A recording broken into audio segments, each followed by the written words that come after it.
How's it going? Yes, nice to be here on such a fun week. I know.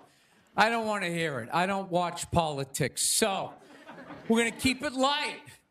All right? Here we go.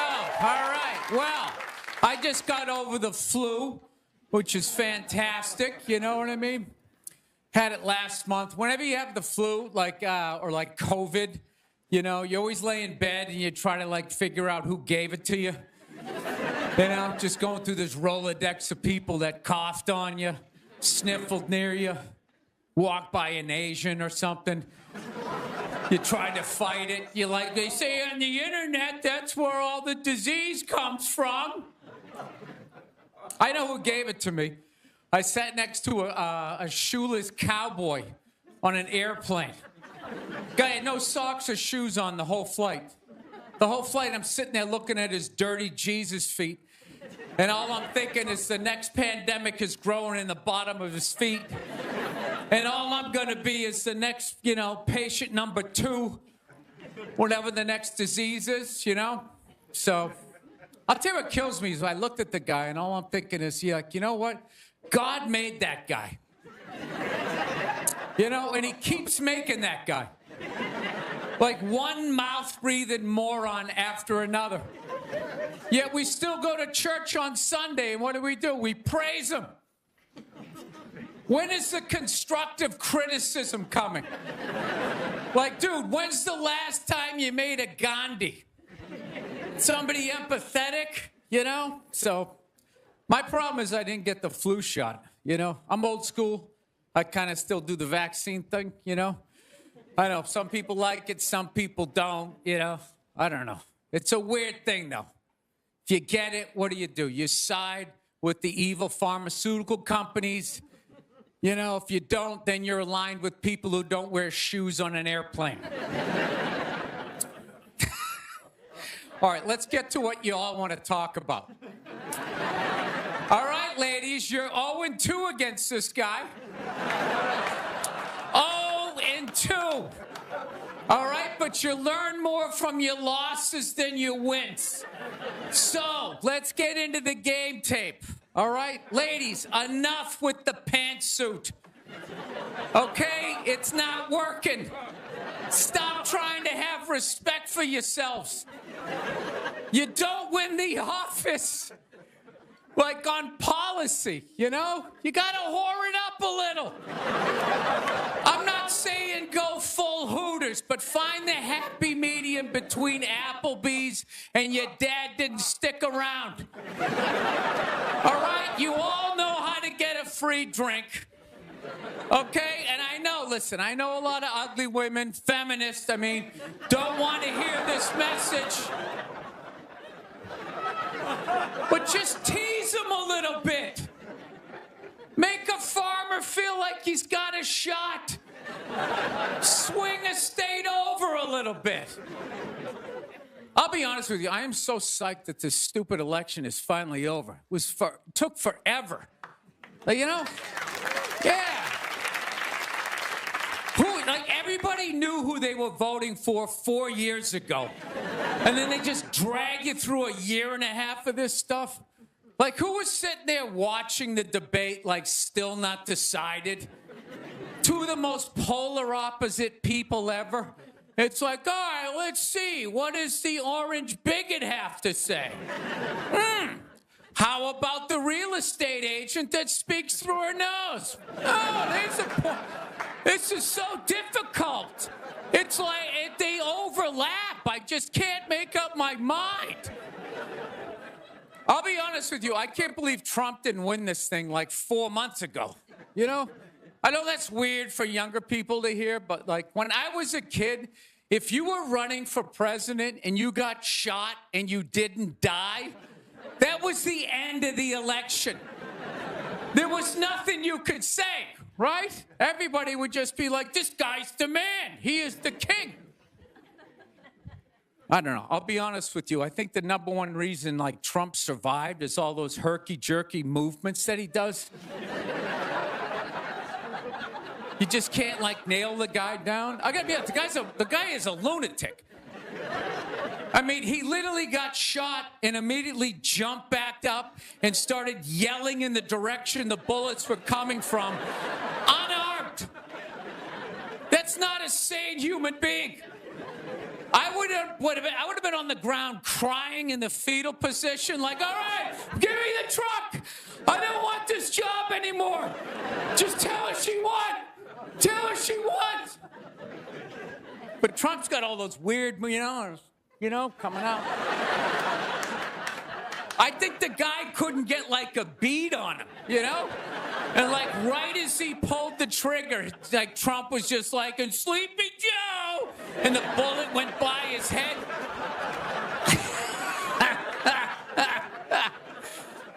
My favorite part of the campaign, though, was when Trump went to McDonald's.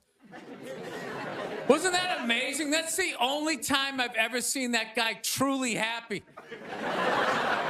Like, he was glowing. When he got behind the counter, it was like he was behind stage at like Springsteen or something. He's like, oh my God, this is like where they make the French fries. And he was sticking a couple extra in one. He goes, hey, whoever gets this one's gonna be excited. It's like, oh my God, was that empathy of the people, Donald? It's like when the Grinch came down the hill, bringing the toys back, and his heart got a little bigger. All right, we'll end on something nice here. I fell asleep the other night. You ever fall asleep like watching TV? You like leave it on, and you wake up at 3 a.m, and whatever you're watching makes you feel like you're still dreaming.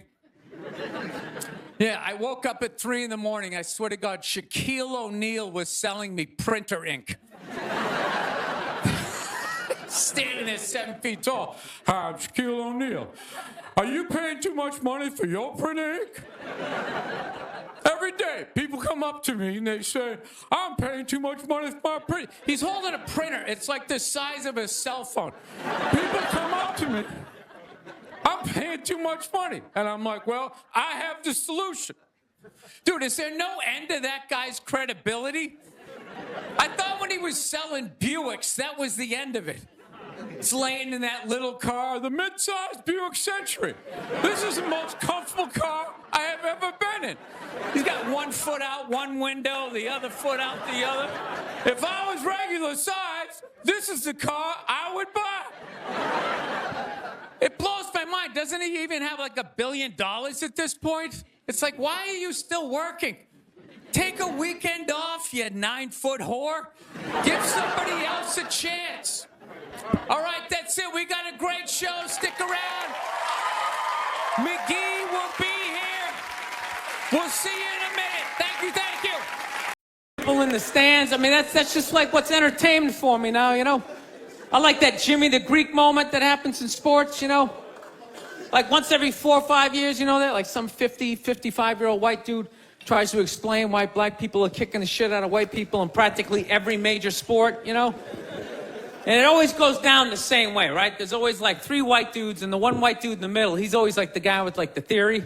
He's always like, it seems these African-American athletes, they seem to have this quick twitch muscle fiber. There's slow twitch, and there's this quick twitch. And the second the dude says that, like the other 2 white dudes start like sliding out of frame, like, okay, this guy's getting fired, and I'm not going to be part of this highlight. Nice knowing you, Ned. Keep that seat warm, right? And the dude in the middle, he's just like hell-bent on getting fired. He starts like bringing up slavery. And evidently they were breeding the strongest man with the strongest woman and that quick twitch.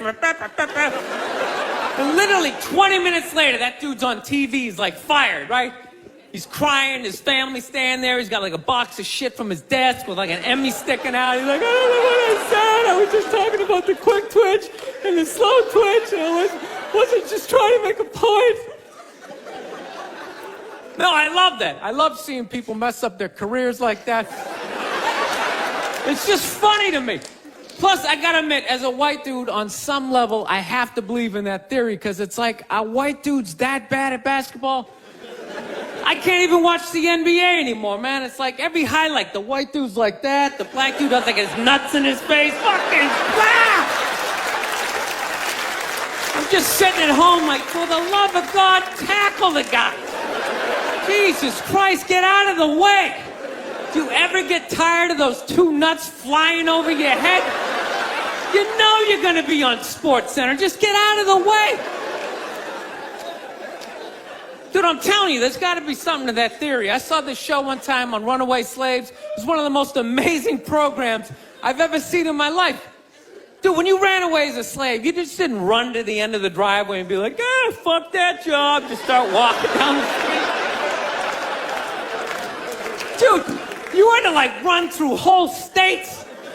There's dogs chasing you, you're hurdling shit, you're swimming. Those were the first fucking triathletes. And there was nobody helping them out. There was no dude on the side of the road like, come on, man, 2 more states, you're in Ohio. Suck it up, you're looking good, looking good. Yeah, dude, you were on your own. Is it any wonder? 250, 300 years of that shit, and then I'm gonna D you up in gym class? It ain't happening. I come from hundreds of years of alcoholics. I got like half a liver, you know what I mean? It's just...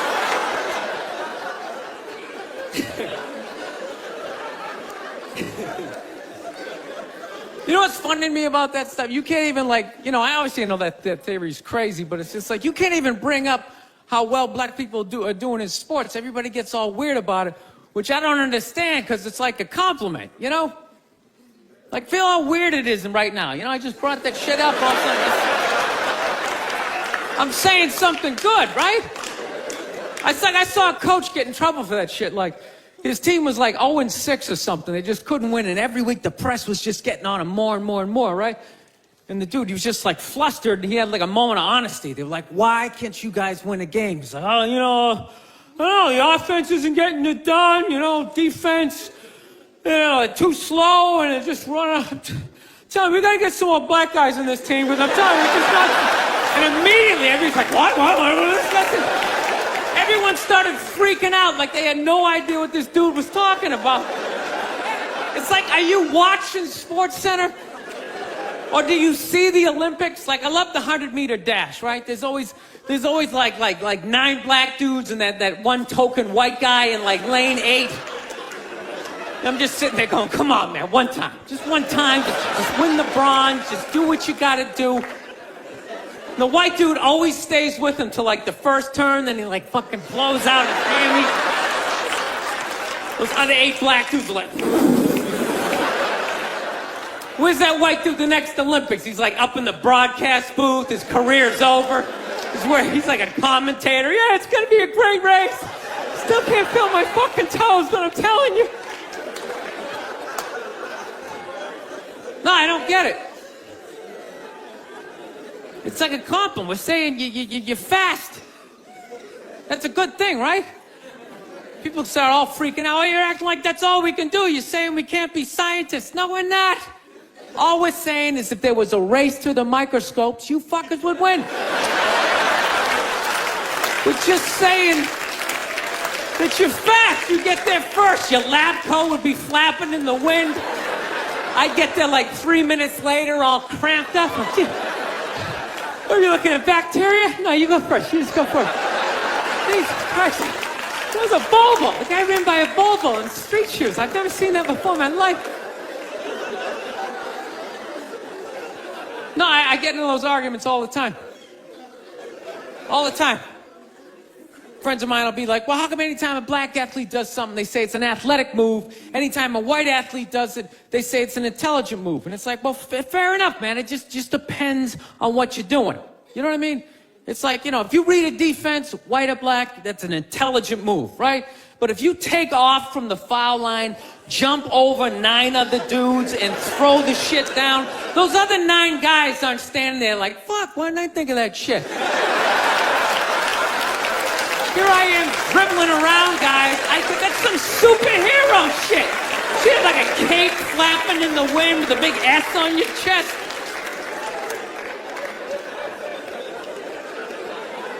I'm telling you, man, that's the funny thing about Hitler. Just let me finish. Let me work my way. Let me work my way through this idea. No, that's my favorite sports clip is that Jesse Owens shit. I just love it because their whole angle was fucked up. He made Hitler leave in like the third quarter, right? He's putting down his number one finger, just fucking walking out of the stadium. Jesus Christ. Their whole thing was like, we are going to create a superior race. It's like, dude, I think we accidentally already did that. Yeah, we send a select group of people to the gym every day for a couple hundred years. It's paying dividends. They're fucking dunking on us every day. Dude, how quiet was that limo ride home with Hitler? You know what I'm saying? You know he was talking crazy shit when they were on the way there. They were all amped up. We are going to dominate, Sieg Heil, just going off. That whole ride home, they're just sitting there all quiet. You're sitting next to an even angrier than usual Adolf Hitler, trying to make some sort of small talk, like, it is one nice day, isn't it? You know, nice boots.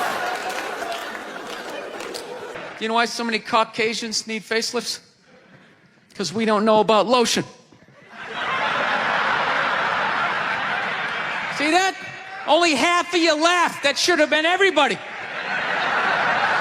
Yeah, but a lot of you were sitting there like, well, what about lotion? What is this lotion you speak of, and what is the magic therein?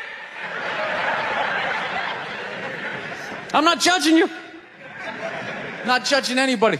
I didn't know anything about lotion. Never used it the first 33 years of my life. Never used it. Till one night I was going out with this black girl, right? She was getting ready and she was just putting that shit on everywhere. Just slathering it on. I thought she had like a rash or something. I'm like, what do we got, like poison ivy? What's going on with you? She goes, no, I'm just making sure I'm not ashy. I said, ashy? She goes, dry skin. I went, wow. I guess I freaked her out a little bit because I was like, wow. She's like, well, white people get ashy too. I was like, yeah, you know, I don't think we do. Yeah, I've been alive for 33 years. No one has ever said, hey, Bill, you're looking a little ashy. I never even heard that word until you said it. She's like, you're an idiot. Stick out your arm. So I stick out my arm, and ever so gently, she just drags her nails down. This smoke starts coming up. It's like pastry flakes flying off, track marks. She's signing her name. She's like, you see that? She goes, that's ashy. You're ashy? Freaked me out. I'm like, holy shit, I'm ashy. I didn't know anything about it. All I knew was that I always got itchy in the winter. Couldn't figure it out. Always got itchy in the winter. What the fuck do I get itchy? I thought it meant the bath towel was dirty. That's what I thought. And I would change it out and put a fresh one. Now I'm gonna be okay. Take a shower, dry off, fucking itching again. God damn it, I hate the winter. See that? That's why you gotta hang out with everybody. Yeah. There's too much information in the world, and every group of people misses a little bit. White people totally missed the lotion seminar at some point in history. I don't know if it's because we can't see it. You know? Black people get ashy. It looks like they leaned up against a chalkboard or something. You know? They can see it. They miss it. Their friends help them out. Like, look at your ashy motherfucking elbow. What is wrong with you? Right? I want to get a gun. I do. I really do. I never had that feeling before till I moved out to Los Angeles. This city just messes with your mind, you know? It's overpopulated, technically doesn't have a water supply, right? The dollar's crashing. Shit keeps you up at night. You're just thinking, what am I gonna do when the zombies come? Right? Start reading up on shit. Get some powdered food. Plant some zucchini. Get a windmill. And that's all well and good, but if you don't know how to fight, all you're doing is gathering supplies for the toughest guy in the block. Right? Just thinking about that. What am I gonna do? Some dude turns me upside down, starts shaking the gold coins out of my pockets. I gotta get a gun. So I'm on the road, right? I'm in Reno. Great gun town. So I go down to their little gun store, right? Come walking in, there's some redneck there. I'm like, hey, man, I want to get a gun. He's like, I hear you. What you looking for? What you want? Mossberg, over under, 357 Magnum, right? Starts rattling off all this gibberish, right? I don't know shit. I'm trying to play it off. I feel like a bitch because I don't know anything about guns. So I was like, what do I do here? Hell, I'm going to go with honesty. I go, look, dude, I don't know anything about guns. They terrify me, but I'm worried about the zombies. All right? Dude's just like, you need a shotgun. You need a shotgun, man. It's got a good spread. It's easy to load, doesn't have a lot of working parts, got a good spread. He kept saying that. It's got a good spread. I'm like, what does that mean? He goes, well, it means you ain't got to be that accurate. It's got a good spread. Further away you are, the more shit you hit. It's got a good spread. In fact, you got a problem over here, you ain't even got to look. You just turn, wow, that's it. You ain't got a problem over here anymore. Anything that was even remotely a problem ain't there anymore. Trust me. And then these people here, they saw what you just did here. You ain't got a problem here either. Feel me? 90 degrees taken care of right there.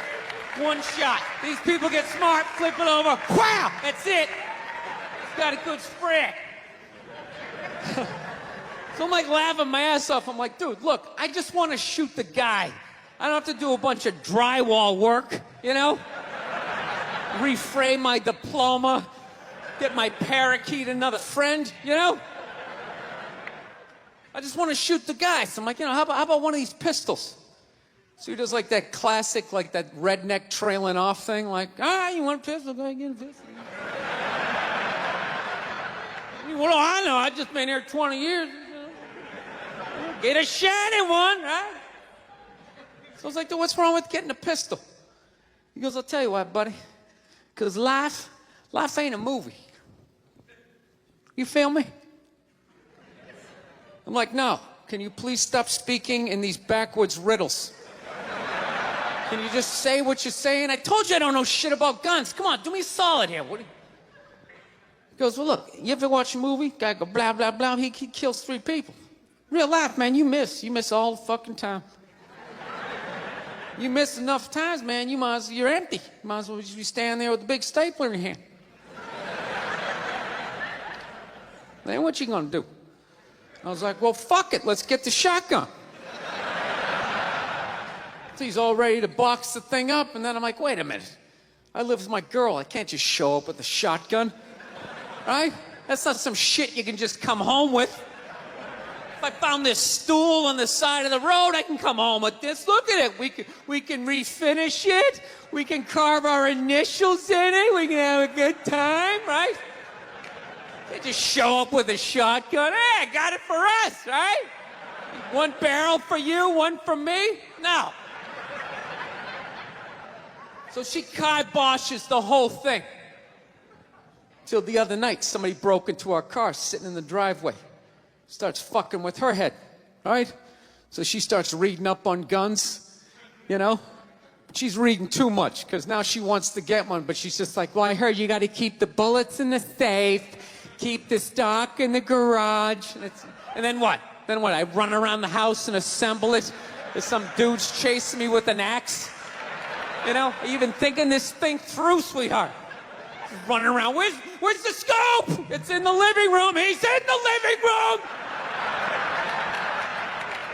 No, we're getting this thing. I want that fucking thing loaded right on the bedroom wall, right there. I'll put that thing on my jam sleeves, just like that. There's no other point. That's funny though when you talk about getting a gun. You know? People, like, they either totally for it or completely against it. You know, they either go nuts and start screaming, right? Or they start throwing out those stats. Yeah, actually, you increase your chances of getting shot by 80% the second you get a gun in the house. Really? What, because I'm going to load it and shower with it? Like,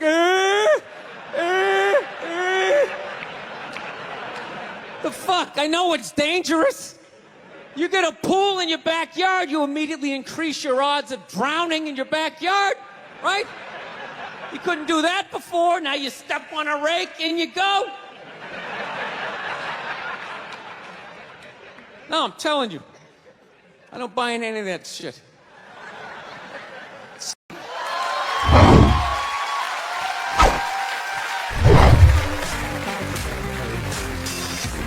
All right, thank you. Thank you very much. I here from Los Angeles. I live in Hollywood. There's a ton of plastic surgery out there. You know, a lot of people getting like facelifts. I don't know if you guys have those up here. You know, those awful ones where people start to look like, you know, a little Filipino, you know. You got a little Filipino? Yeah, 52-year-old white guy. Yeah, that's all. Why would you get a facelift? Can't you look at other facelifts and realize they haven't worked all the bugs out yet? People, if you're thinking about getting a facelift, just do yourself a favor. Just wait it out. Let them practice on other people's faces. You know, didn't we learn anything with hair plugs? Hair plugs don't look half bad now. Saw this commercial the other night. The guy's like, oh, God, I wish I did this 10 years ago. It's like, no, you don't. 10 years ago, when they were stapling ant legs to the top of people's heads, everybody's eyes watering, trying not to look at your hairline. You wish you got hair plugs 10 years ago? Do you wish you got polio 60 years ago? Are you even listening to what you're saying historically? I'm telling you, the facelift, you can't do it, man. Why can't you just be your age? There's nothing wrong with being 50 and looking 50. Like, what would you rather be, 50 and look 50, or be 50 and look like a 28-year-old lizard? That's basically your options, right? I'll tell you what the problem is, you know, is that the facelift is actually a white problem. You know? I've never seen a black guy with a facelift, ever. Other than, like, the Jacksons, but they're all out of their minds, right? But I've never seen a black dude with a facelift, ever. You know why so many Caucasians get facelifts? You know why? Because we don't know anything about lotion. See that? That should have been a bigger laugh, but there's too many white people here. I'll help you out. You can put lotion in other places other than your dick. All right? If you ever wondered why your dick looks brand new, but your face, you're starting to look like an aging pirate, because you need to increase the circumference of the lotion distribution. No, I'm not judging you. I didn't put lotion on my face the first 33 years of my life. Never put it on. Till one night I was hanging out with this black girl, right? And a couple times during the night she took it out, put it on her elbows, problem areas. I thought she had like a rash or something. Like, what, you got like poison ivy? She goes, no, you get like a little ashy. I went, ashy? She goes, dry skin. I went, oh. I guess that kind of offended her. It's like, oh. She was like, well, white people get ashy too. I was like, yeah, you know, I don't think we do. I've been alive for 33 years. No one has ever said, hey, Bill, you're looking a little ashy. I never even heard that word until you said it. She's like, you're an idiot. Stick out your arm. So I stick out my arm. She just goes, it's like pastry flakes flying off. track marks. She's like, you see that? That's ashy. What's up? All right. Thought I just got itchy in the winter. See, that's why you gotta hang out with everybody. Right there. Oh, there's too much. Seriously. There's too much information in the world. And every group of people misses just a little bit. Like white people totally miss the Lotion seminar. I don't know where we were on that one.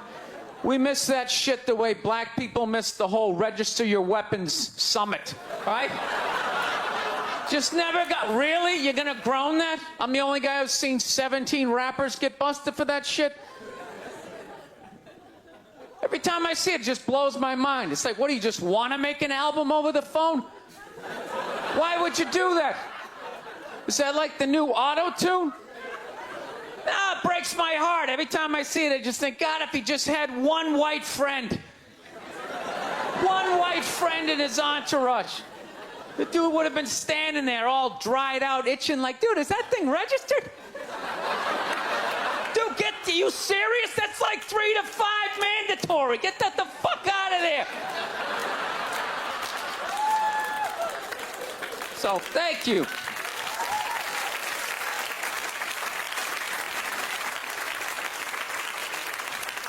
So, Schwarzenegger just got busted down on the States, yeah? That poor bastard, huh? Jesus Christ, another great man. Another great man brought down by another gold-digging whore. No? You don't think so? You don't think that that was a great man? Really? 3 decades of awesome movies? Bangs one made and now you don't like him? Tell you something, that's a great man. He is. First of all, I get why he did it. Why wouldn't he think he could get away with it? Look at his life. Look how he talks. That guy should be unloading trucks in Transylvania. That should have been the height of his success. But because he's a great man, he had the balls to move to America. And became famous for lifting weights.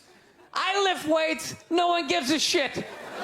He stands, people can't get enough of it. That should have been the height of his success. He says, fuck that, I'm gonna be an actor, despite the fact no one can understand me. Becomes one of the biggest actors of all time. That should have been his height. He says, fuck that, I'm marrying a Kennedy. Bam, he does it. Cherry on top, he becomes governor of a state he can't even pronounce. Why wouldn't this guy think he could bang his maid in his own goddamn bed and not get away with it? This guy has been in the zone for 4 decades. Give me the rock, I'm feeling it. I had a hit movie with a midget. This is a layup. I don't even need a condom. You guys are great. Thank you very much. Thank you. Oh. No, I took mushrooms back in February for the first time ever. You know?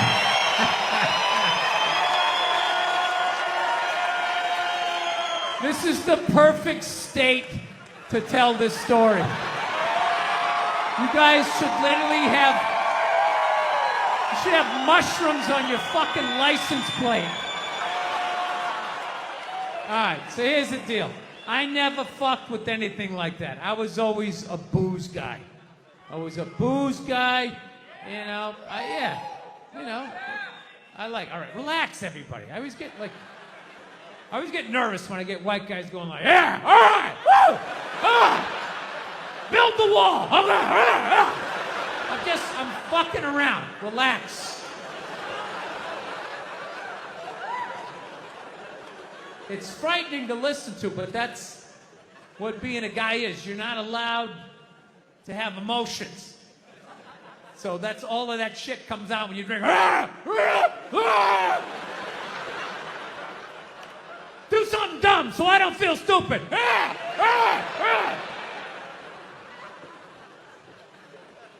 So, yeah, I was always like a booze guy, so like I never fucked with like psychedelics or whatever. So I figured, it was just one of those deals. I was out in the desert, man, and I was like, all right, I got somebody watching my kids, everything's fine. I'm in my 50s. If I gotta do it now or I'm never gonna do it, right? So this person, who may or may not have been my opening act tonight, goes, all right, man.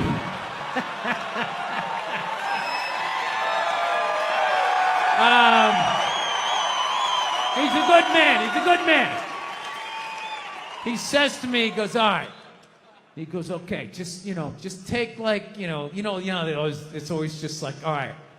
So, like, how fucked up do you want to get, all right? And there's always like a square, and it's like, okay, don't eat the whole square.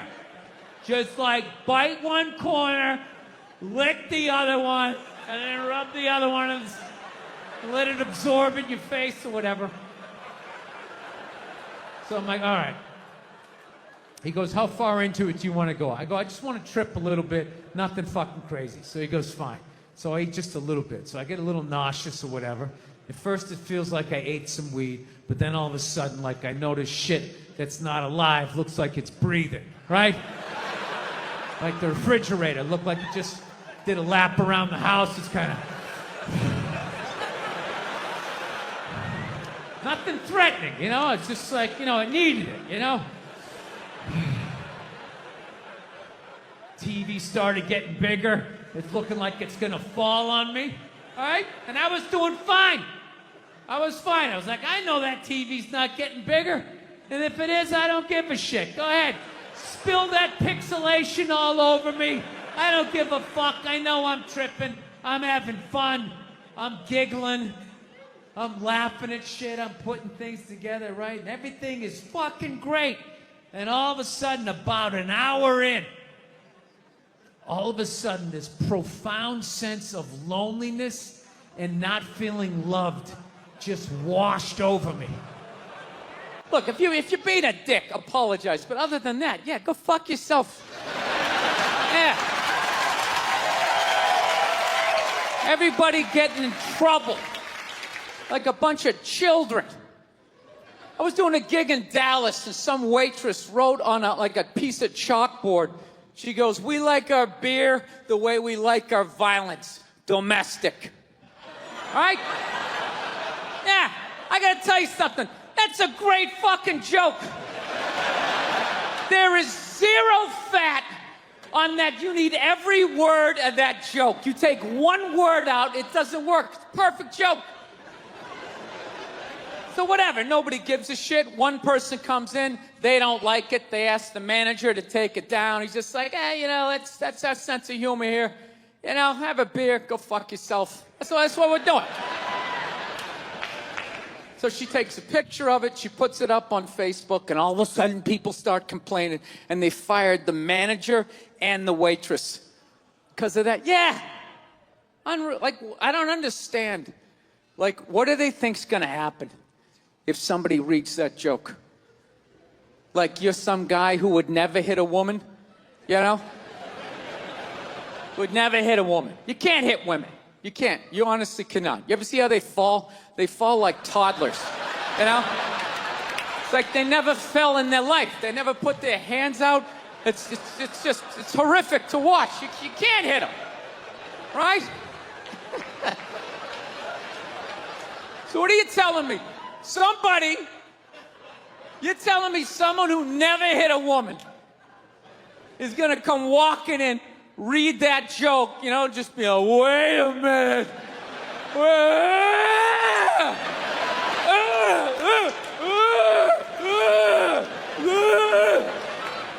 I'm gonna be honest with you, too. People were too hard on that Clippers guy, man. I'm telling you. For an 80-year-old white guy, that wasn't that bad. All right? Dude, he didn't drop the N-word once. That's unbelievable for an 80-year-old white guy. The N-word should have been carpet bombed through that whole tape. He never said it once. And if you go back and listen to that tape, I'm telling you, go back and listen to it. Other than Instagram, he's pretty fucking liberal. It's like you can hang out with them, you can have sex with them, just don't promote it on Instagram. It was the weirdest, most compartmentalized, like, racism I ever heard in my life.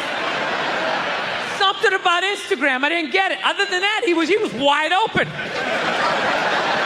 You can make a snowman with them, go to a water park, rub your bellies together. Just don't promote it on Instagram. Hey, what about Facebook? I don't give a fuck about Facebook. Keep it off of Instagram. Yeah. Dude, you understand?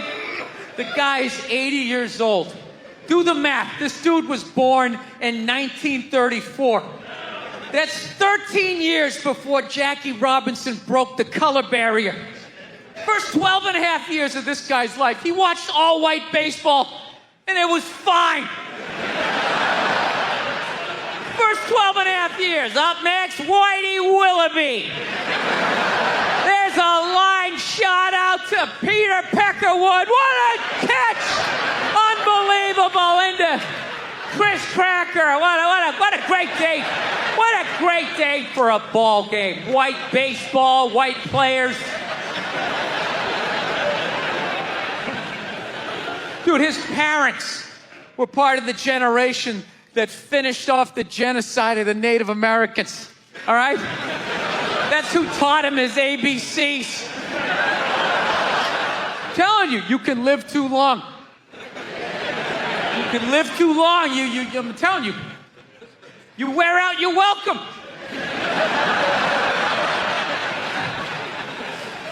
I swear to God, this fucking guy, I bet in the 1940s he was considered like a hippie. You know? Just walking around, hey, you can hang out with them. You can have sex with them, man, you know? His dad's getting all pissed off. Let me tell you something, see? You stay with your own. Hey, you stay with your own.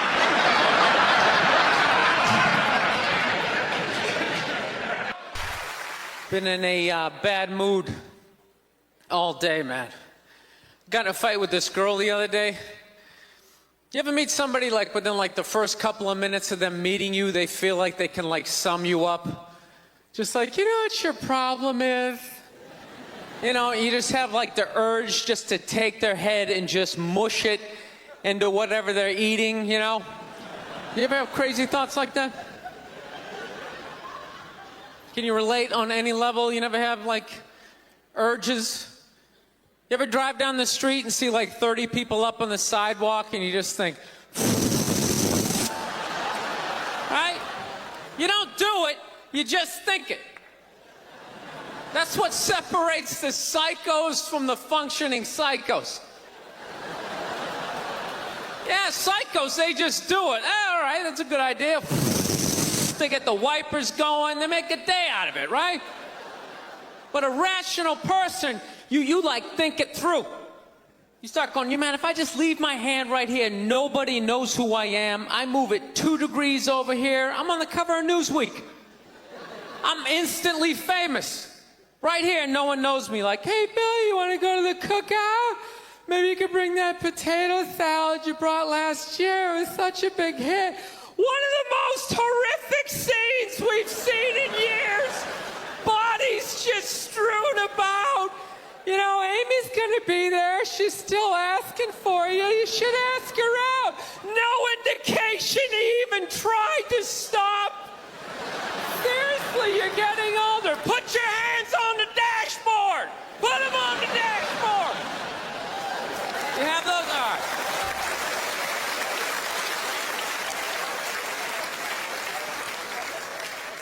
No, I have that stuff all the time. I do.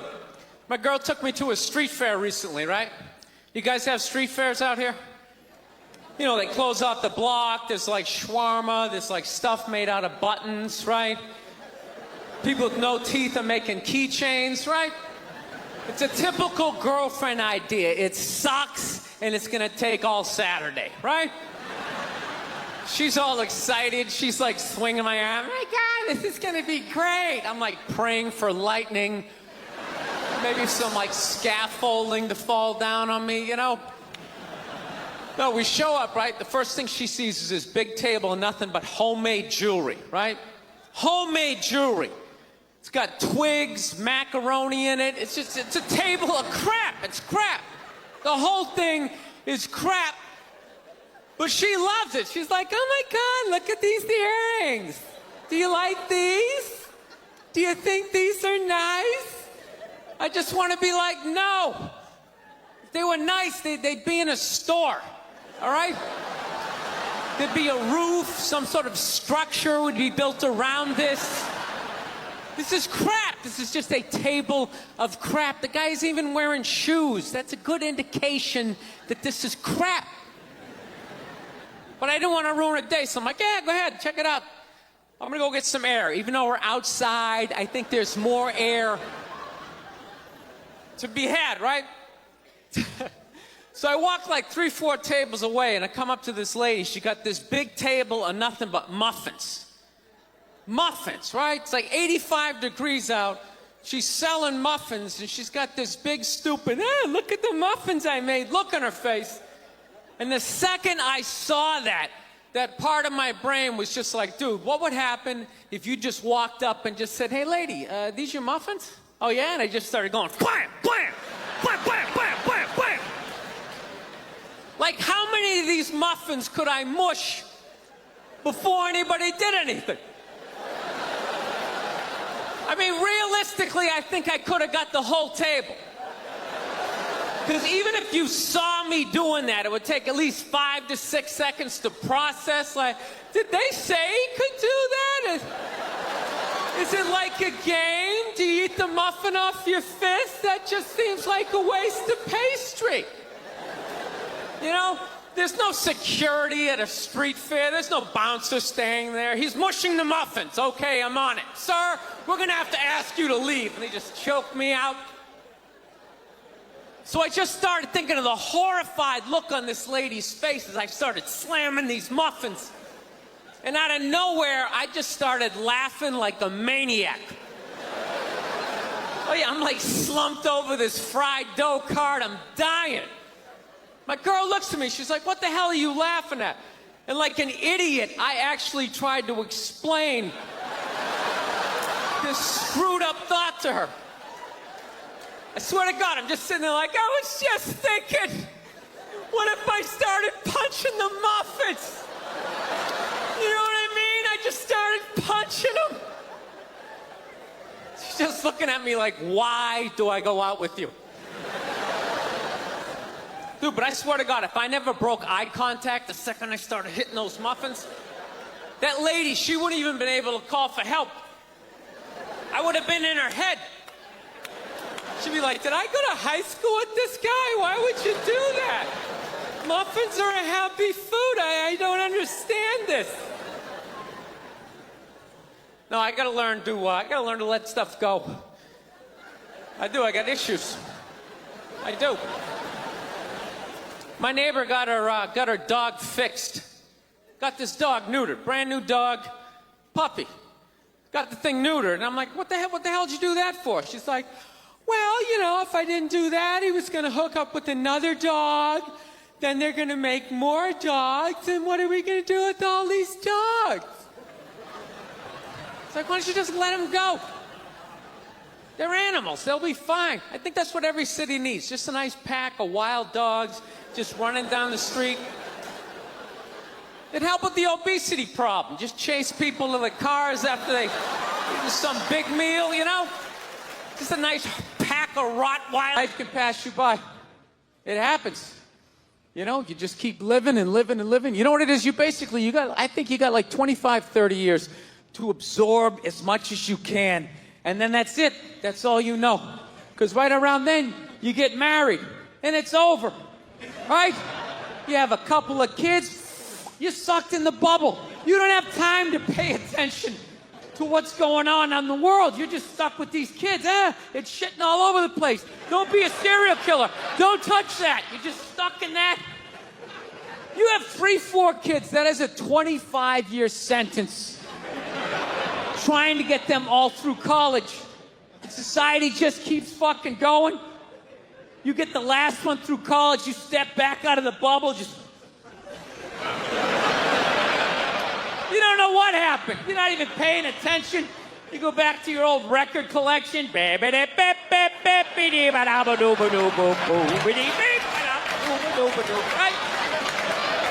Someone sticks a mic in your face, you're gonna get in trouble.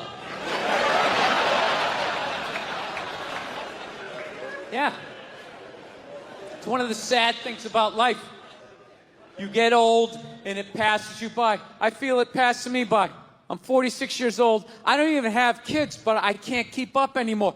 Like, I had a college kid coming up, and I was like, man, I gotta figure out what these kids are into, man. I was 24 when a senior was born. I gotta figure out what these dudes are into. So I guess they were into like DJ music or some shit. So I'm like, all right, I'll watch some of this. You know? So I have like a reference or two. I don't want to be that old comic coming to the gig being like, what's up with this Monica Lewinsky? Is this crazy? I mean, this Y2K, I mean, my stylist gonna work? I don't know. So I put this shit on. Dude, I lasted 90 seconds. 90 seconds. I was open-minded, all right, put it on. 90 seconds later, I'm like this old man. This isn't music. Now, when I was a kid, you dressed like a woman and you sung about the devil. Now that was music.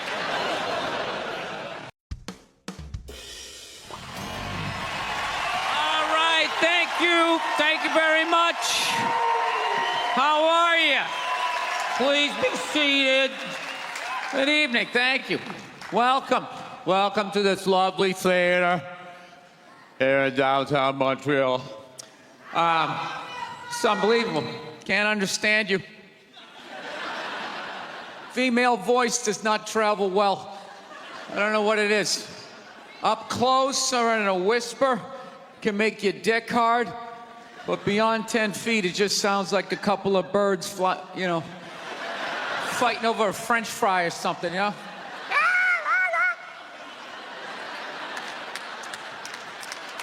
There you go. That's how we start. Somebody's coming out of the gate. I'm sick of Obama's wife. Yeah. Just running her. This isn't some Democrat, Republican shit. This is just in general. Just running her yap. It's just like, shut up. You know? You weren't elected. You know, your husband isn't running a lemonade stand. He's running the country. No, generally speaking, first ladies, they've been out of line for a good 25, 30 years. They think for some reason that their husband has the job, that now they should be chiming in like they know some shit. You know? Dude, if you had a leak at your house and you called the plumber, and the plumber comes in and he starts fixing it, what would you do if 5 seconds later his wife, who isn't a plumber, comes walking in? Well, I think we should run it over here. It's like, shut up. Just because you're fucking the plumber doesn't mean you understand plumbing. Okay? Now, this is all like my fears because they're trying to tell us down south there, they're starting to like gear up for Hillary Clinton to be running for president, saying like, I think that would be a good thing. Yeah, people clapping. What is that based on? Based on what? I don't get how she became a senator. That's shocking to you? She went from never holding political office to immediately being a senator. Why, because she was fucking the president? Should Tom Brady's wife be the next quarterback of the Rams? Does he have some sort of magical powers? Like you suck at sports? I couldn't throw it all. and then he fucked me, and I just picked up this ball, and I was just lacing it in there. It was incredible.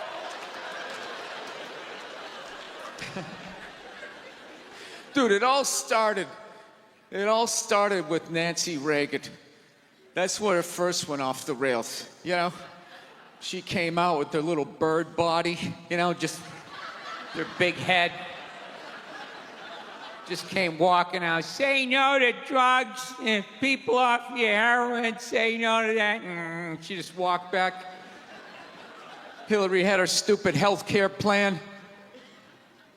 Obama's wife's running a yap on 60 Minutes, you know? I gotta give it up to the Bushes. They had their women in line. They did. Barbara never said shit. She smiled every once in a while. She threw something in there. George W.'s wife, I don't even know her name. This dude was in office for 8 years. I don't even know her fucking name. What's it, like Beth or Paige or something like that? He had her on lockdown. Going out there tonight, I'm giving a speech. And when I say something and they laugh, you're gonna nod. You're gonna smile, and you're gonna nod that head.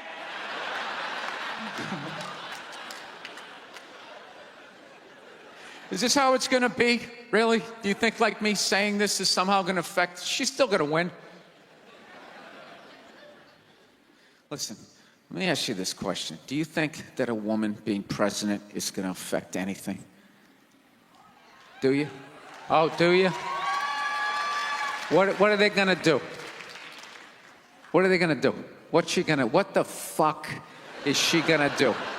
Do you know what the president makes? The president makes $400,000 a year. That's it. He's supposed to keep bankers in line that get like $100 million bonuses. I'll tell you, if you really want, nothing's gonna change, okay? Black, white, dick, or clam. It doesn't make a bit of difference. Nothing is gonna change until somebody's got the balls to start a group, go over the wall of one of these gated communities, and you start slitting some throats. And not just random throats, the right throats. You gotta climb up a tree, be up there with your scope, knowing that in 11 fucking minutes your life is gonna end, right? And take out many of those people as you can. Yeah. Other than that, it's just gonna be a pair of tits saying the same shit to you. I'm staying in a hotel, everybody.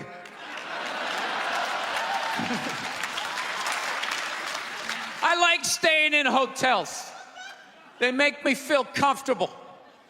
I feel safe in a hotel. You know, you got the lobby. There's always somebody down there in case an axe murderer comes in. That's the first person that's gonna get killed. You can hear their screaming when you're up in your room. Gives you a chance to plan. Barricade the door, you know, turn on the shower, hide in between the mattresses, right? Little misdirection. Back in the day, I used to stay in motels. I hated staying in motels. Could never feel safe. You were lying in a bed 2 feet from a door that just opened up out into a parking lot. Anybody in the world could just come walking up, kick the door open, you motherfucker, just drag you out of the bed. And you're just lying in that bed, so not ready to have a fight to the death. Sitting there half naked, like nodding off. Meanwhile, there's some guy on the other side of the door with a chainsaw, like. You're lying there like, it's kind of early to be trimming the hedges. And when that dude comes through that door, you lie to yourself as a man that if something like that happened, dude, I'd just jump up, grab a lamp, let's fucking do this. You know what the reality is? Most people, the best you could do is maybe make a weird noise. Just be like, and that would be it. That would be it. That dude just come in.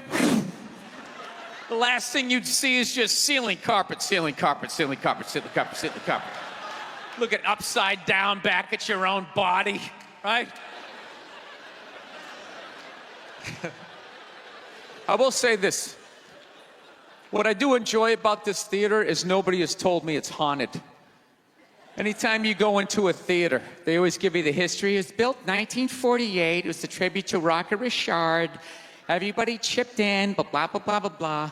And we have a ghost. His name is Michael.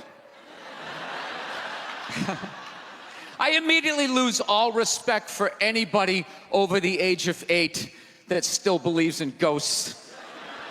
It's like, really? You still believe in specters and goblins? What is the end game of being a ghost? I don't get it. You can go anywhere you want to go in the world. You're just gonna stay in a basement for the rest of your life? Just waiting for once every 6 months somebody comes down to check the boiler and you get to be like, "Mwah, daw." Why wouldn't you go somewhere? Dude, I'd fly right to Washington, D.C., fly right into the CIA building, just start sitting in on meetings. Like, these guys are out of their fucking minds.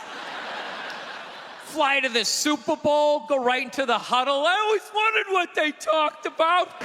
McDonald's exists for 2 reasons, okay? It's for drunk people and it's for children, all right? That's what this thing is.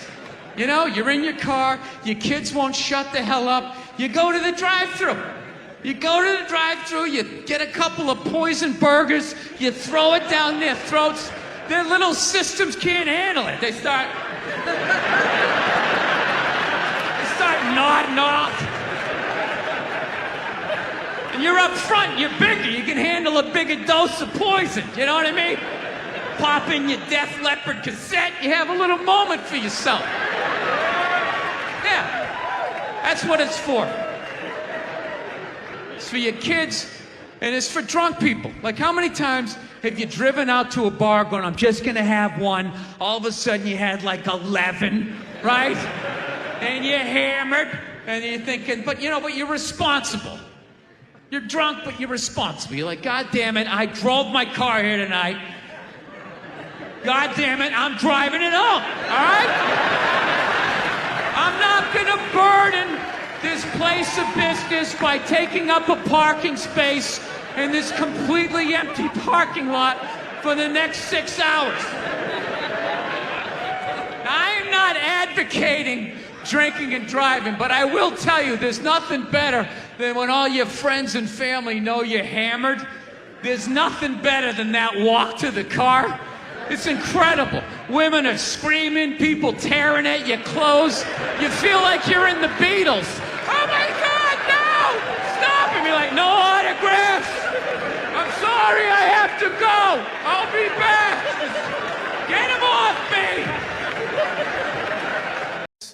One time she was watching this show, it was like a poor excuse for The View, and they started talking about domestic violence, right? For the 9 millionth time this year, they're talking about domestic violence, just in case, you didn't get the memo, Evidently, just some people didn't get it. It's not okay to slam your wife's head into the cupboard drawers because she didn't dry the can opener off properly, It's gonna fucking rust, right? How do you not know not to do that shit? Do they really have to keep talking about it? It's like wife beaters watching? Oh, fuck! Ah! Now I get it. Ups a daisy, sweetheart. Here we go. There you go. Oh. So at the end of the hour, they come to the logical conclusion. They're like, there is no reason to hit a woman. There is no reason to hit a woman. And I was just like, really? I could give you like 17 right off the top of my head. You could wake me from a drunken stupor, I could still give you like 9. Dude, there's plenty of reasons to hit a woman. You just don't do it. But to sit there and suggest that there's no reason. Dude, the level of ego behind that statement. What are you, levitating above the rest of us? You're never annoying. Women, how many times have you thought about slapping your fucking guy in the head this week? There you go. Every day. You didn't do it, right? Oh, dude, it drives me nuts. There's no reason. There's no reason. Really? No reason? How about this? You marry a girl, you fall in love, you buy her a house. You go to work every day, paying off the house. You come home one day, she's banging the next door neighbor, hands you divorce papers. You got to move out, sleep on a futon, and still pay for that house that she's going to stay in. No reason. I'm not saying you should do it, but there's plenty of fucking reasons in that arc of a story. No, that's the thing. Really is. That's the thing. I hate that saying there's no reason. Obviously, I'm not saying to hit a woman, you know. But saying there's no reason, I think that's crazy. When you say there's no reason, that kills any sort of examination as to how two people ended up at that place. If you say there's no reason, you cut out the build-up, you're just left with the act. How are you going to solve it if you don't figure it out? Look how awkward it is in here right now. I said you shouldn't hit a woman. I'm just saying, how come you can't ask questions? You can only ask questions about what the guy did. You can never ask about the woman. Why is that? Why is that? What is that? What does answer him right mean? What does that mean? Are you the idiot who got up halfway through the special during the bit and you're like walking around like I'm not fucking taping a special here? What's wrong with you? What's wrong with you? Fucking had to ignore all of that and now you're gonna like yell out? And not only that, yell something that makes no fucking sense whatsoever? Answer him! Answer him! Every fucking special I do, there's always one. Always right down the fucking middle. Talking about hitting women, sweetheart. And I think you just added another reason. Jesus fucking Christ. You love this. I'm not even in a relationship with her, and she's fucking nagging me.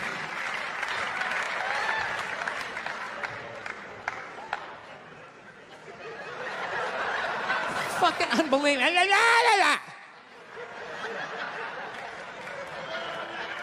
Look, I understand hitting a woman's a bad thing, okay? Well, how come you can't fucking ask questions? I just don't understand. Like, if I get bit by a rattlesnake, wouldn't you guys have some questions?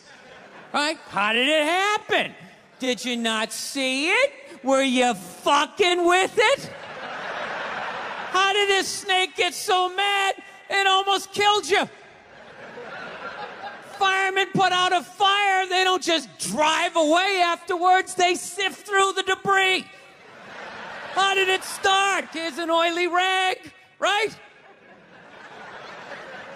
Look, I realize I'm coming off pretty ignorant right about now.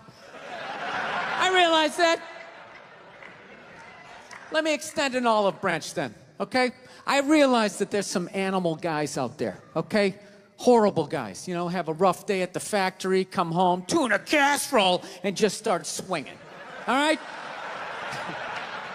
I'm not trying to say that those people don't exist. I realize they exist. They should be buried underneath the prison, okay? So if I can admit that, ladies, can you at least admit that every ass kicking doesn't just fall out of the fucking sky? Really? Even hockey has 2 minutes for instigating, right? They understand that some back and forth happened before that shit, you know?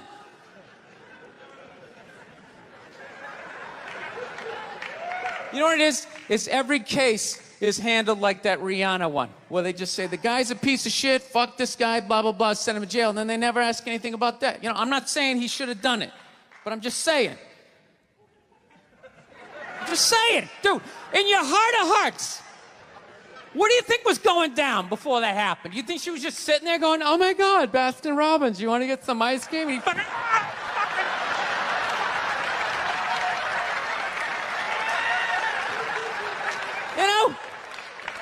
what do you think? Maybe they were having some epic end of the relationship fight and some crazy shit was being said.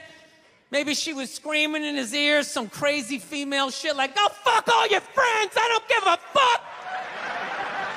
Maybe that's why I sell more albums than you, motherfucker. Right? To be fair, she could have just been sitting there going, I need a tissue. Do you keep those in the glove box? Oh my God, I'll bring my out. I'll bring my out.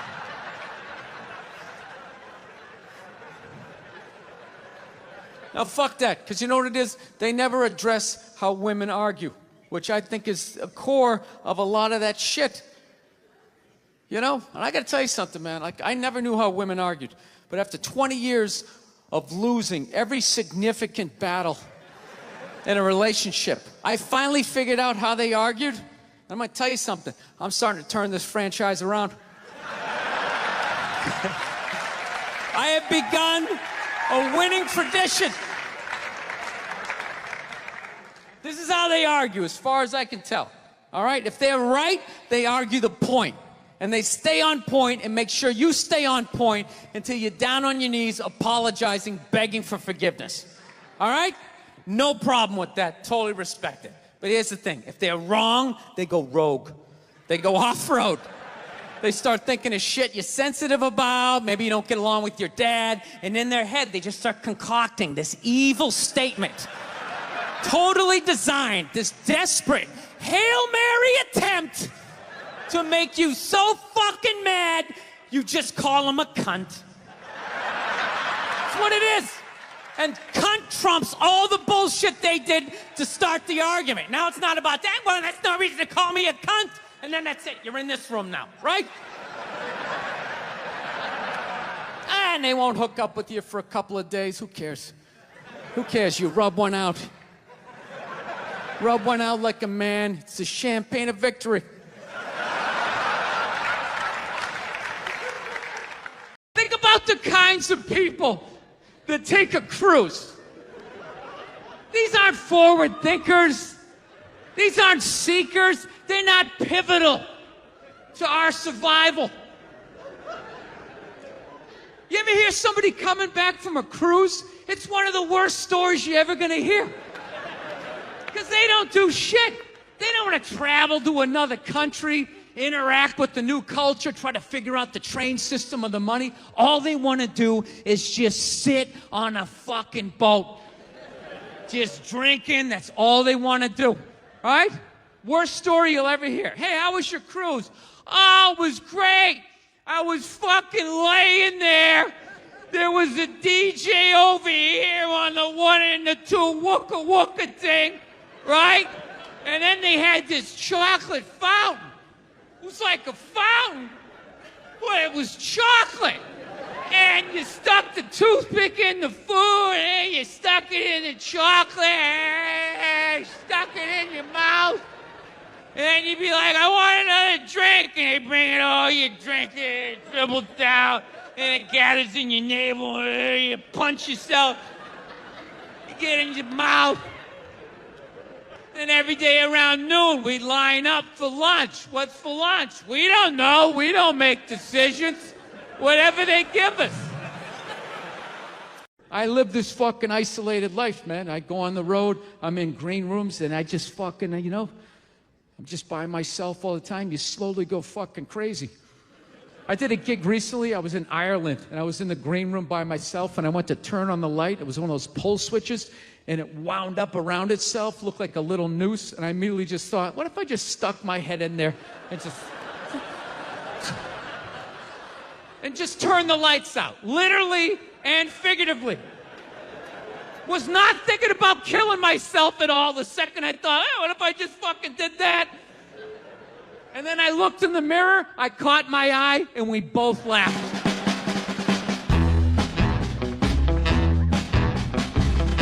But you know one of the big things that really made me feel old was when McDonald started making salads. That literally ripped my heart out. I'm like, they're doing what? What? Now they have wraps, and they're doing all of this shit. You know what it was? Was out of shape people complained to them. That you're like, oh, you don't have any healthy options. It's like, dude, this is McDonald's. This shit is poison. Who the fuck comes here to get in shape? Whenever I get McDonald's, I have a whole plan. At my age, I'm 48 years old. I know what I'm gonna order. I'm gonna go in there, it's gonna taste great. 20 minutes later, I'm gonna wanna kill myself. And then I'm gonna go, I'm going to the gym tomorrow. I'm going to the gym tomorrow. And no matter how much I say that, I woke up the demon in me. I woke up the demon, and all that grease is just coursing through my veins. And no matter how much I want to go to the gym, there's going to be this other voice going, dude, get an Egg McMuffin. Go down there and get an Egg McMuffin. And I'm going to sit up like the Manchurian Candidate. Okay, we're going to McDonald's. Is my in-shape voice is in the back going, no, what are we doing?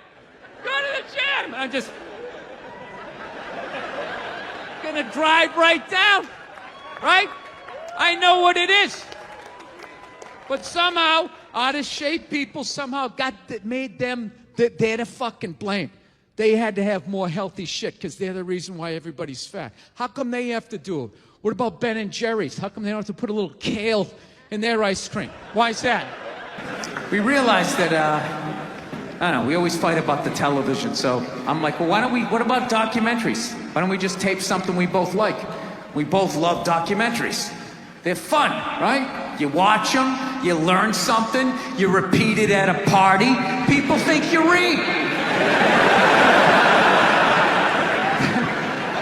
So I tape, first one I tape is on Elvis Presley.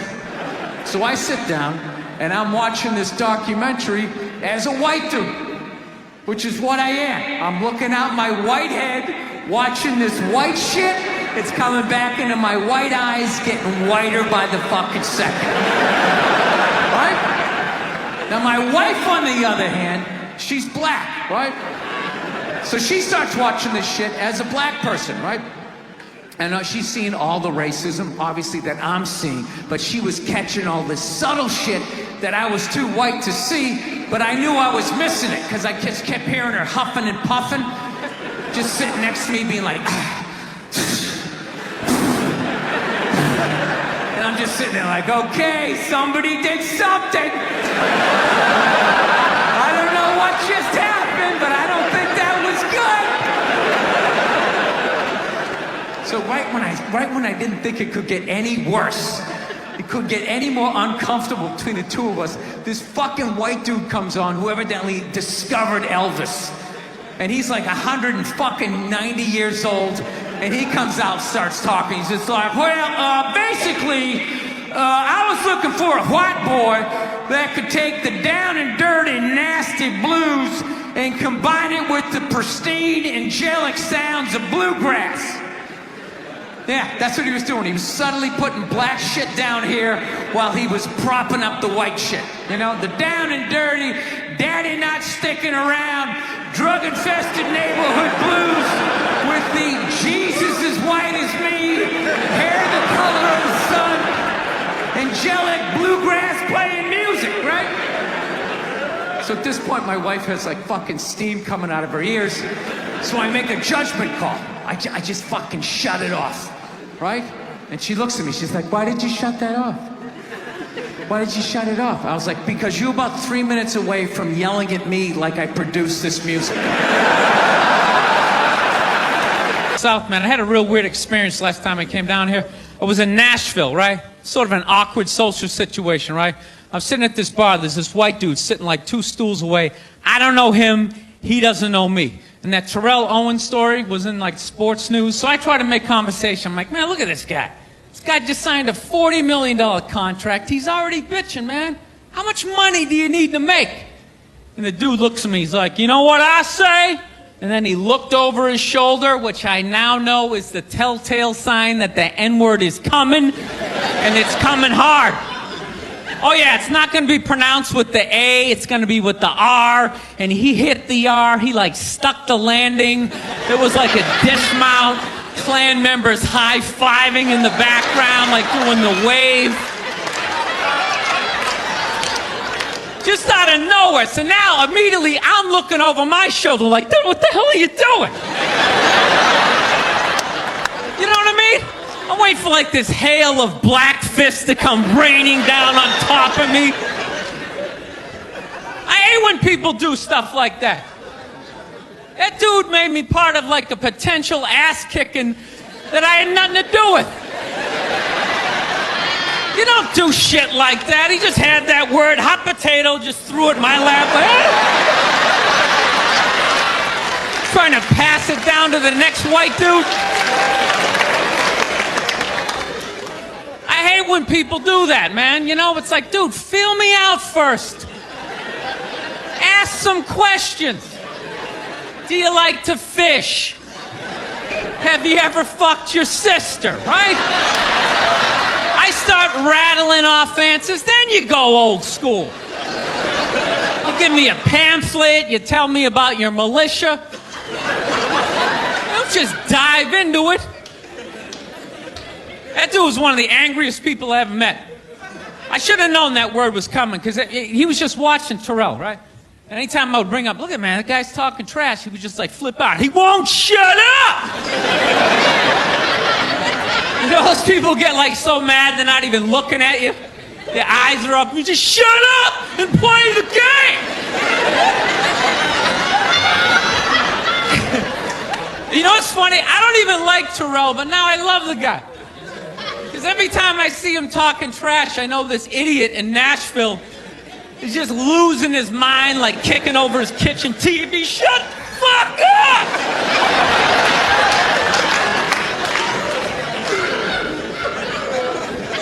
I like violence, man. I am. Not like when it happens to me or if I see it live. I like watching it on TV, you know? Watching people, you know, get attacked by animals.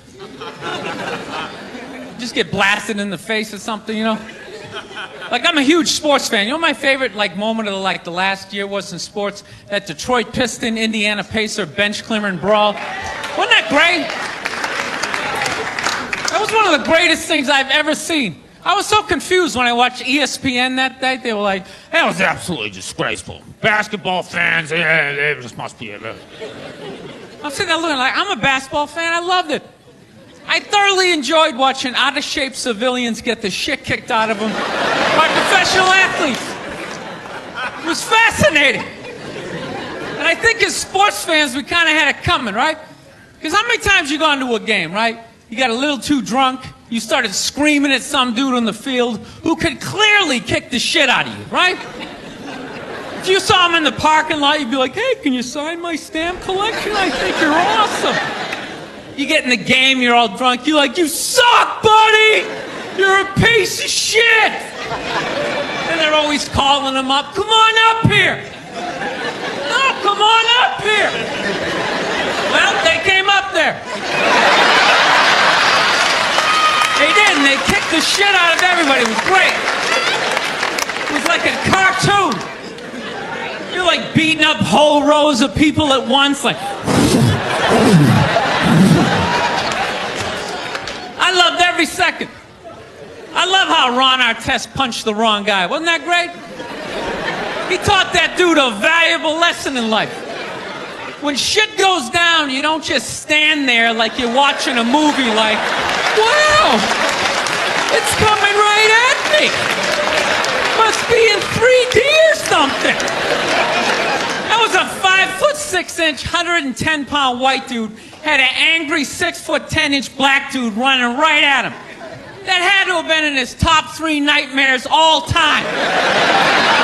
Right behind getting his dick cut off and being lit on fire. And he just stood there. He's like trying to explain himself. Well, I still have the liquid in my cup, so there's no way I could have... He's an idiot.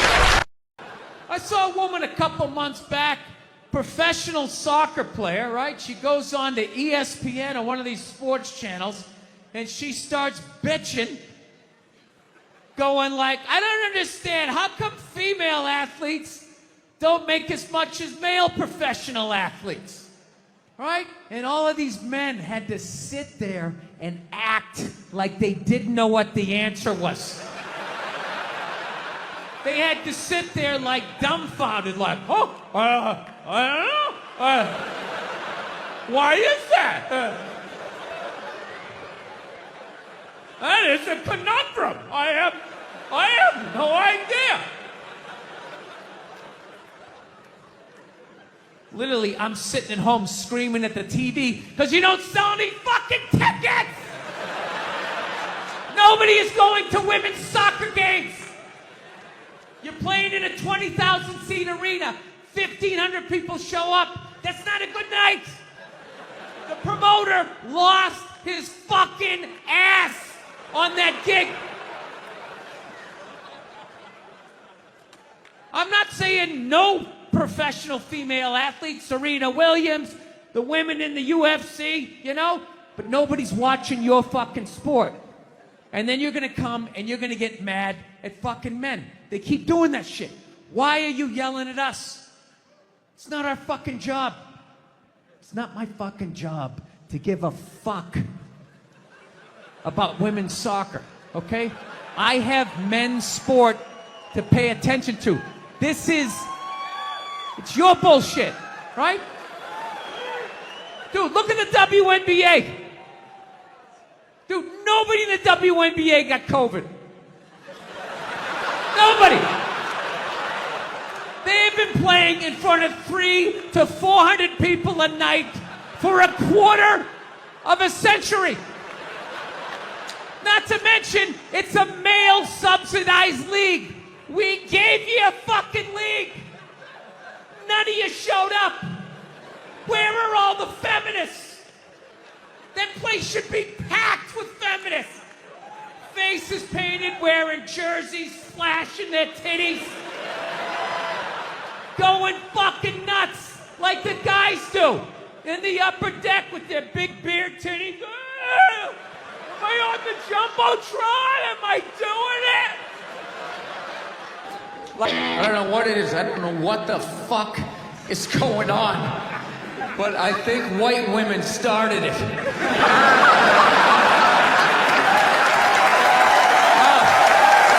worst.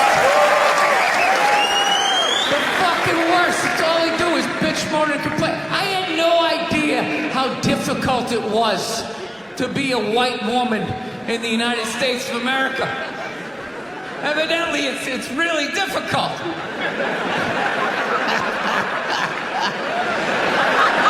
Yeah, they're always bitching. Do you have any idea what it's like to be me?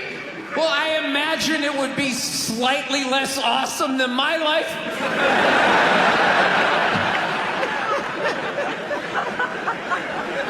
What happened to you today, sweetheart? Huh? Did they not chill your rosé? You know? Was the trolley not running down at the mall? What happened?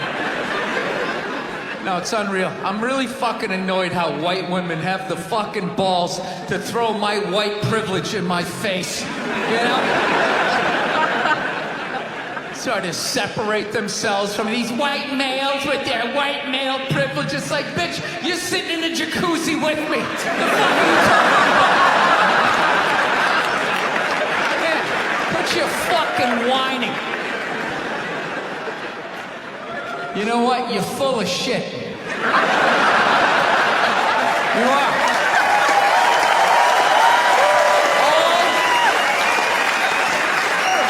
All those feminists are full of shit. Because I'm going to tell you right now, someday there's going to be the first woman president. All right? Which means you don't even know what her fucking platform is, and you automatically cheer. It's got the same genitalia. Fucking, I'm telling you, they're not smart people. Feminists, they're not as smart as they're coming off. I'm telling you. Someday, there's gonna be. By the way, this is gonna be my last show ever. By the time this fucking thing comes out. Someday, there's going to be the first female president, which means there's going to be the first male first lady. Right? And you wait. You fucking wait. The first time that dude opens his mouth about some political shit, you watch all these feminists throwing me. You shut the fuck up. You shut the fuck up. It is her time now. It is her time. She was elected, not you. Go pick out some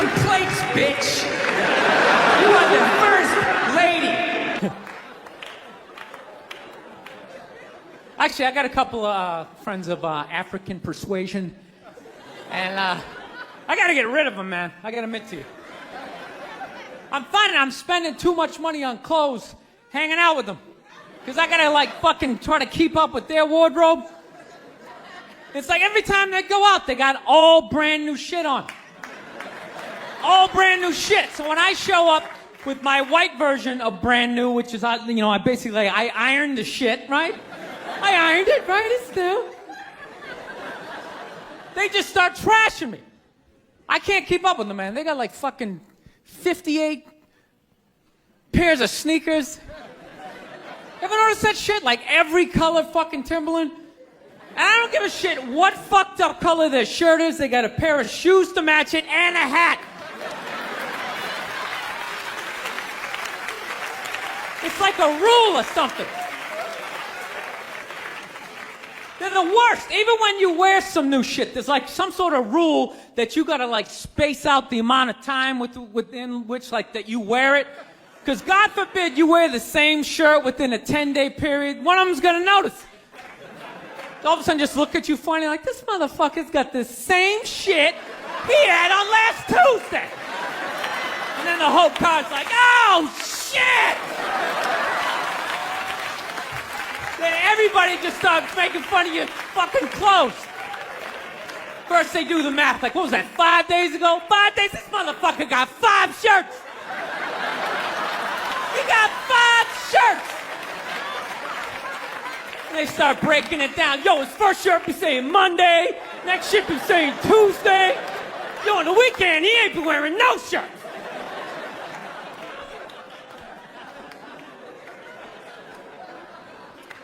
I'll tell you, that's actually funny. You know what? That's actually how I judge black guys now. When I first came to the city, like, all black people scared me. No, I was like the typical white dude from like the suburbs, you know what I mean? Had no frame of reference, you know? So my only frame of reference with black people was like, remember those early 90s gangster rap videos? Throw the fucking LA riots in there, man. It was fucking horrible PR. I'm watching the videos, oh, he's got a nice car, he's got all the women, and he's still fucking mad. These black dudes are never happy. But after 10 years of living in the city, this is how I narrow it down. Whether a black dude scares me or not. Black dudes with dirty sneakers scare the fucking shit out of me. No. I figured out in my head, because I know from hanging out with them, that's the last shit that they're gonna let go. The immediate shit that they have on. So I think, you know, if his sneakers are fucked up, that means his life is fucked up. Every time he leaves his building, the whole neighborhood, oh, shit! Everyone starts making fun of him. He's on the train in a bad mood. I kind of have this howdy-doody, kind of mug-me kind of face. I'm not saying something's gonna happen, I'm just saying, I'm paying attention. So I've been seeing this girl recently, this black girl, right? She lives up in Harlem, you know, gone out like 3-4 times, you know. First time we hung out in like the Village area in New York, you know, which is sort of like a racially mixed area. So shit was cool, you know what I mean? Second time we hung out was more like Midtown, you know. Then the third time, she called me at like 3:30 in the morning, and she wanted me to come up to her apartment, right? So it's 3:30 in the morning, she lives in Harlem, I look how I look, so it's a fucking situation.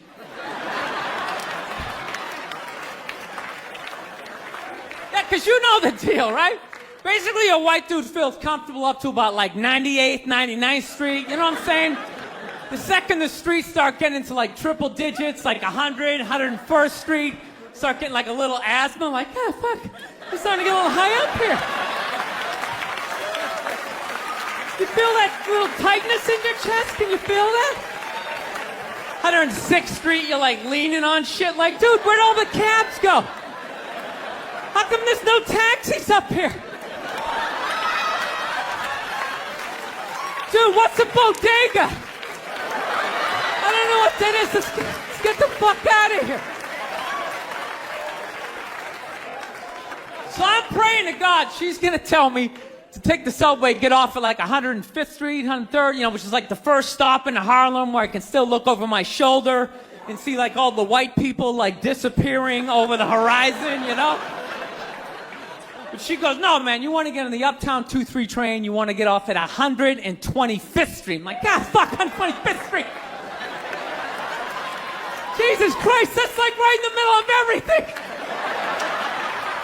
I'm going to be surrounded on all four sides. I can't fucking do this.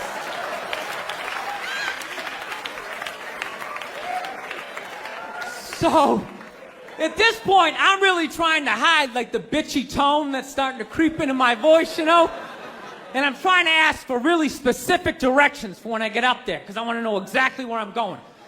So she starts naming the streets I have to go down, and every other street up there is named after like a black leader, you know? She's like, make a left on Adam Clayton, take a right on Frederick Douglass. I'm like, God, fuck Adam Clayton. Yo, dude, go on the internet, look up Adam Clayton. Did he kill a bunch of white people during the slave revolt? Dude, I ain't going up there till I know what Adam Clayton did. Fuck this shit. So at this point, I'm really having a battle with myself.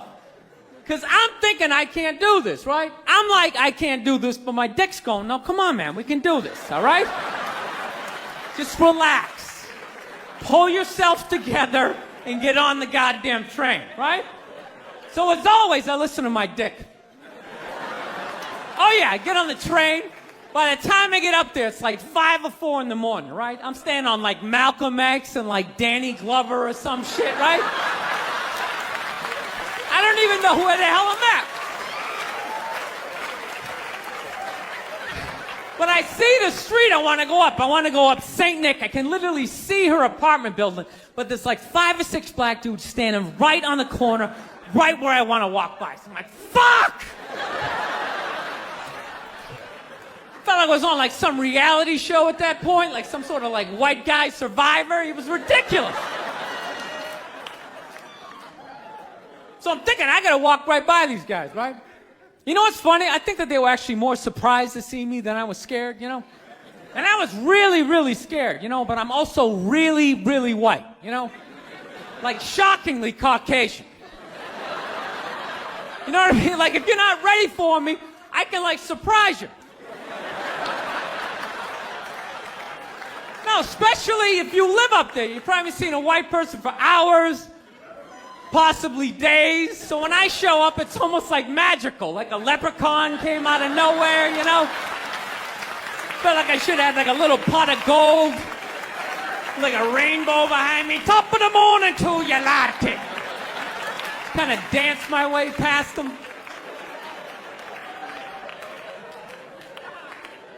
But it's been going all right, you know? Once I get in her apartment, I'm fine, you know? I relax, sit down, you know, watch a hip-hop countdown. Pretend like I know the groups, you know what I mean? It's just getting there that's a fucking pain in the ass. But, you know, I don't get mad at it, because I figure, you know, black dudes got to go through the same shit, though, right? When you go out to the suburbs, go fuck a white girl, right? Just that same awful feeling of just leaving your people behind, you know, just less and less of you as you're fucking driving out there. Probably start off lean and you're all fucking cool. 20 minutes in, you're driving like 10 and 2, the radio's off. Like, dude, I don't like this shit. I don't like this shit at all. There's too much grass, I don't see any rims. This is fucked up. None of the windows are tinted. I can clearly see white people in every car. This is fucked up. Listen, you guys were awesome. Thank you so much for coming out. South, man, I had a real weird experience last time I came down here. I was in Nashville, right? Sort of an awkward social situation, right? I'm sitting at this bar. There's this white dude sitting like 2 stools away. I don't know him. He doesn't know me. And that